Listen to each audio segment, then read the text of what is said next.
Sir ఏంటి కంచర్ల గారి కథాకమం issue? కలిశారు కదా ఆ మధ్య, ముఖ్యమంత్రిని కలిశారు, పోటీ చేస్తాను నాకు అవకాశం ఉంది అని చెప్తున్నారు. ఆయన చాలా రోజులుగా కేసీఆర్తో కూడా దగ్గరగా ఉన్నారు, కానీ బీఆర్ఎస్లో ఆయనకి ఏమో అక్కడ ఎందుకో కలిసి అది కుదిరలేదు. అది ఇప్పుడు ప్రయత్నం చేస్తున్నారు. మరి ఈరోజు 5 పేర్లు ఖరారు చేశారు కాంగ్రెస్ హైకమాండ్. ఇంకా మిగిలినవి చేసినప్పుడు మరి ఇంక అవకాశం వస్తుందా? ఒకటేమో అల్లు అర్జున్ కూడా వచ్చి ప్రచారం చేస్తాడని ఆయన చెప్తున్నాడు కదా. అవును. కాబట్టి ఆ విధంగా మరి స్టార్ పవర్ కూడా వస్తుంది. మరి మెగా ఫ్యామిలీని మళ్ళీ తెలంగాణలో కూడా దింపుతున్నారు, అంతే కదా. యా, మెగా ఫ్యామిలీ అలా వస్తే కనుక ఈ 2 పార్టీలకు అక్కడ ఇక్కడ ఉంది కూడా రేవంత్ రెడ్డి, కాబట్టి వీళ్ళందరికీ తెలిసిన వాడే. చిరంజీవి కూడా ప్రత్యేకించి వెళ్ళి రేవంత్ రెడ్డిని కలిసి వచ్చిన సందర్భం కూడా ఉంది. వాస్తవానికి అంత ముందు నుంచే ఉన్నాడు ఈయన రాజకీయాలు. ఇబ్రహీంపట్నం అక్కడ యాక్టివ్ పార్ట్ లేనట్టున్నది. యాక్టివ్ అంటే కార్పొరేట్లు లేకపోతే బిజినెస్ ఆయన ఇవన్నీ చేసేవాళ్ళు, వాళ్ళ పద్ధతి వేరే ఉంటుంది కదా. ఉన్నాడు ఆయన నోన్ పర్సనే, కానీ బట్ ఇప్పుడు మరి అవకాశం ఇస్తే ఆయన పోటీ చేస్తాడు తప్పకుండా. అది వస్తుందని కూడా ఆశాభావంతో ఉన్నాడు.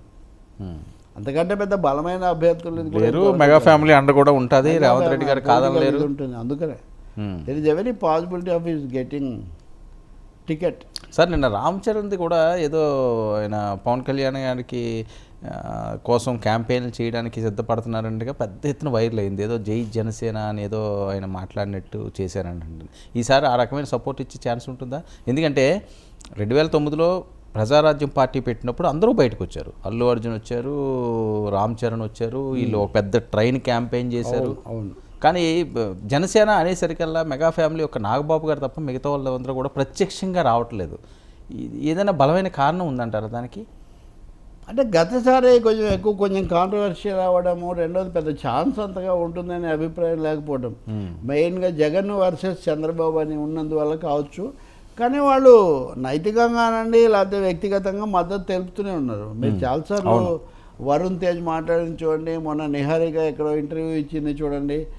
మద్దతు అయితే మొత్తం మా ఫ్యామిలీ అంతా బాబాయికి అనే పద్ధతిలో వాళ్ళు ఉంటున్నారు, అందులో సందేహం ఏం లేదు.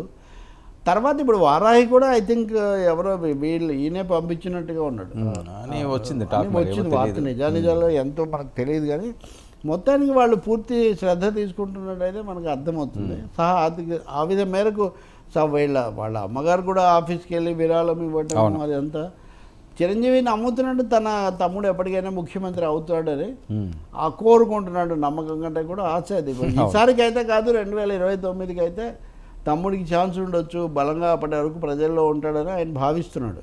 అయితే ఎన్నికల ప్రచారం నేరుగా ఆ పార్టీ ఈ పార్టీ అని చేస్తారు, అది నేను భావించాను. కానీ బాబాయ్ మంచోడు, ఆయన బలపరచండి, ఆయన గెలిపించండి అనే మేరకు వీళ్ళు చేసే అవకాశం, ప్రకటనలు ఇచ్చే అవకాశం కూడా ఉంది. గతసారి మీరు అన్నట్టు వీళ్ళందరూ ఏదో రైల్వే స్టేషన్కి వెళ్ళడం, ఆ రైలు దగ్గర వీళ్ళందరూ కూడా మాట్లాడి ఇట్లాంటి రైల్లో ట్రావెల్ చేశారు.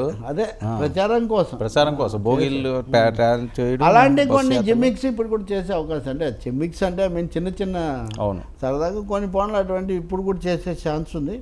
వీళ్ళంతా గోదావరి, రాజమండ్రి, కాకినాడ ఎక్కడికో వెళ్ళి పనులు చేయొచ్చు. There is every. పైగా పాలకోళ్ళు అంతా తాతయ్య గారి ఇలాకా కదా అంతా కూడా. కాకపోతే ఆయన అప్పుడు కమ్యూనిస్ట్, వీర కమ్యూనిస్ట్ అల్లు రామలింగ గారు చాలా అనమాట. అన్నీ బాగా ఫాలో అయ్యేవాళ్ళు. ఓకే, సో వాళ్ళు సపోర్ట్ నిలబడతారు. సార్ ఈరోజు నిలబడకపోవడానికి పెద్ద కారణం కూడా ఏముందండి, బయట వచ్చే కాంట్రవర్సీలు వీటన్నిటికీ కుటుంబ సభ్యులకి ఏముంటుంది? అవును సార్, దేశంలో